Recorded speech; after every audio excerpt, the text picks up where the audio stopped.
CV ဆိုတာပါလဲ CV မှာဘာတွေပါတင်လဲဆိုတာကိုပြောပြပေးပါမယ် CV ဆိုတာကကိုယ့်ရဲ့အကျဉ်းချုပ်ဖြစ်တယ်များသောအားဖြင့် CV ကိုတစ်မျက်နှာထဲနဲ့ရေးရင်အကောင်းဆုံးပါဒါပေမဲ့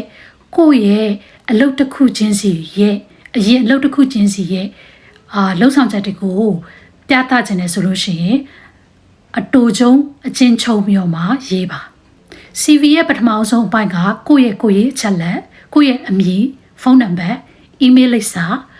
ကိုယ့်ရဲ့ LinkedIn account profile ရှိတယ်ဆိုလို့ရှိရင် LinkedIn account profile နံပါတ်2စာကြည့်သူကိုစာကြောင်း2ကြောင်း3ကြောင်းနဲ့ကိုယ့်ရဲ့ professional summary ကိုရေးပေးပါနောက်ပြီးကိုယ့်ရဲ့ skills list ကိုရေးပေးပါအဲ့ဒါပြီးတော့ရင်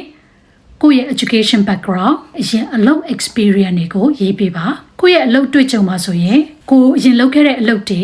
ကိုလုပ်ခဲ့တဲ့ project တွေပရဟိတလုပ်ငန်းတွေကိုအတူတကွရေးပေးလို့ရတယ်ဥပမာကိုကပွဲတစ်ပွဲကိုဘယ်လိုမျိုးစီစဉ်ခဲ့တယ်ဘယ်လိုရလက်တွေရခဲ့လဲဆိုတာကိုအရင်တော့လုပ်ခဲ့တဲ့ role အောက်မှာရေးနိုင်ပါတယ်နောက်ထပ်တစ်ပိုင်းကကိုယ့်ရဲ့ကျွမ်းကျင်မှုဘာသာစကား soft skill